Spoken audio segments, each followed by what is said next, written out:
With the 10th pick in the 2017 NFL Draft, the Kansas City Chiefs select Patrick Mahomes, the second quarterback, Texas Tech. I love it. And John Gruden knows what John Gruden knows. There is Patrick Mahomes, the second, in Tyler, Texas.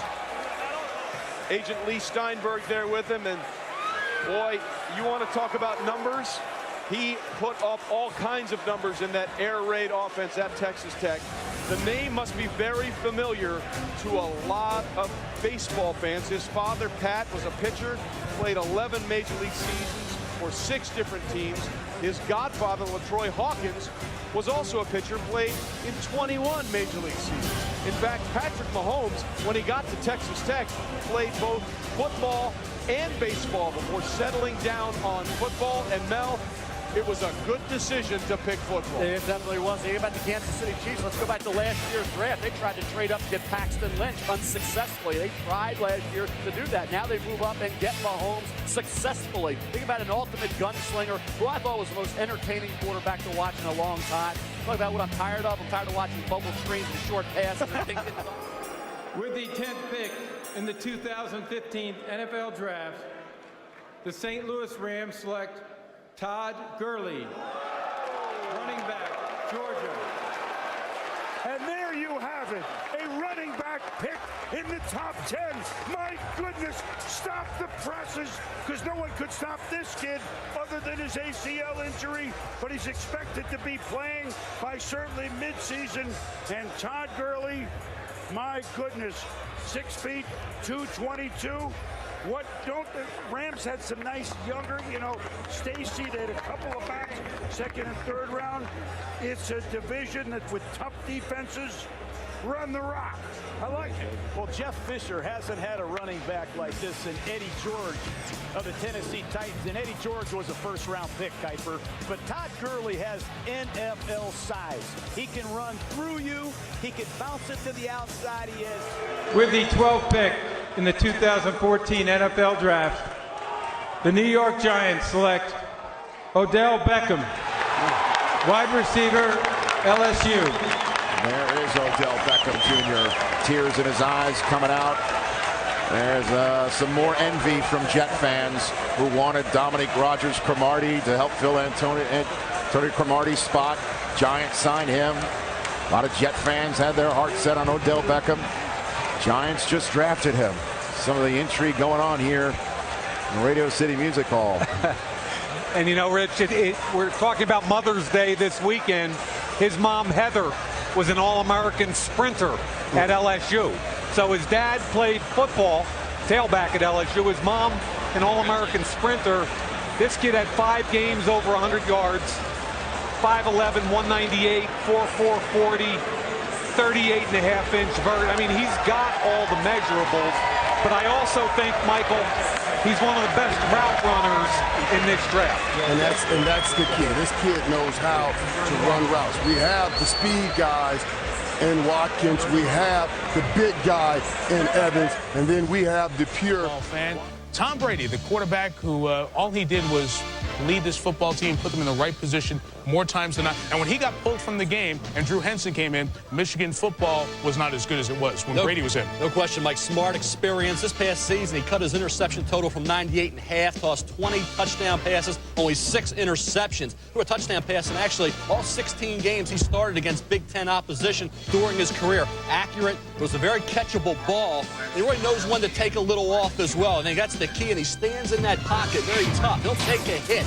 Question's going to be mobility. He only runs a 5.2, 5.40. And, of course, when you have those edge pass rushers, you have to avoid the initial defensive end, the initial pass rusher. Can he do that at the pro level? Going to New England, Drew Bledsoe, his forte certainly isn't mobility. It's dropping back, throwing the football. Brady can do that, and certainly New England's offense already designed for Bledsoe. Now comes Brady. In the 2014 NFL Draft, the Oakland Raiders select Khalil Mack, linebacker, Buffalo.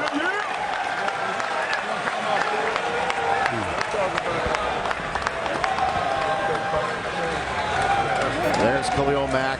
His mom wanted him to go back to school to Buffalo. He was supposed to be a 4th-round choice in last year's draft, or a 3rd-round choice at best. He went back to Buffalo.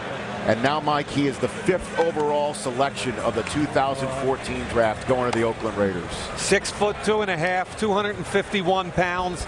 He ran 4.65, but he's faster than that. His game tape against Ohio State was the single best game tape I've ever seen against Ohio State by any player.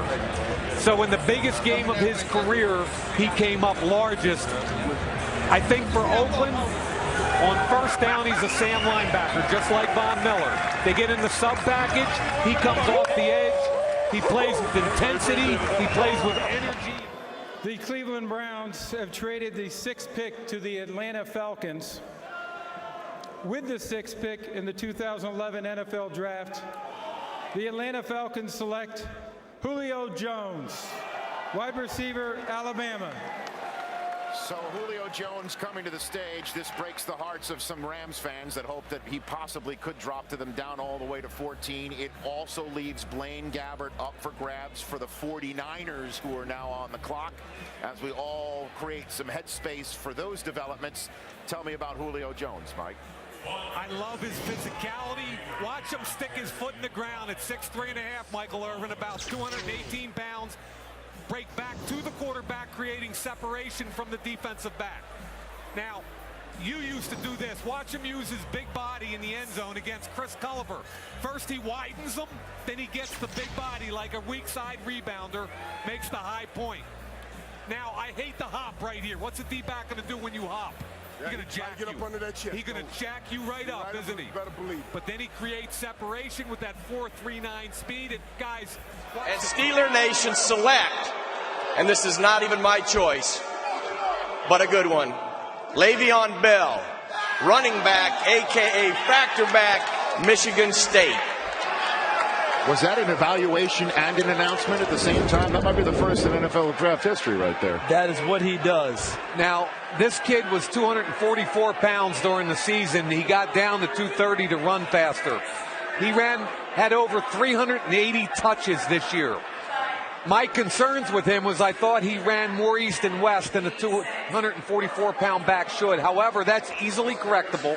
He's got really good feet for a big back, and he fits exactly what the Pittsburgh Steelers are. So once he gets those shoulders turned and comes... Find out from the commissioner here at Radio With the City. 9th pick in the 2012 NFL Draft, the Carolina Panthers select Luke Kuechly, linebacker, Boston College.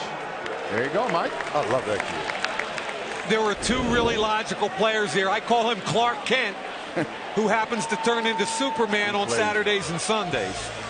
Remember what I said about Mark Barron? You can replicate all of it on this kid. He's one of the cleanest players in this draft. His instincts and his pass coverage ability might be the best pass coverage of any linebacker I've seen come out. There he is in Cincinnati, Ohio. With his family, one of the few people not here at Radio City. NFL Draft, the Dallas Cowboys select Ezekiel Elliott, running back, Ohio State. Decide to put the star on the side of the helmet of somebody who had all those Buckeyes on the back of it. It's going to be Des Bryant, Tony Romo, and Ezekiel Elliott, a 21st century version of the triplets. Wow, what a piece of news. Super. Literally, we're showing you the two ends of the phone conversation. There's Rocky Arsenault, his agent, Marshall Faulk's agent for so many years now. Ezekiel Elliott's agent. What a night. Ohio State back-to-back. It goes quarterback, Buckeye. Ezekiel Elliott's going to the Metroplex. Ezekiel Elliott, running back. Straight ahead, and he's found a hole. Elliott on the move into the end zone. Ezekiel Elliott. 2015 Big Ten Offensive Player of the Year. Touchdown, Ezekiel Elliott of Ohio State. So there he is. He's got the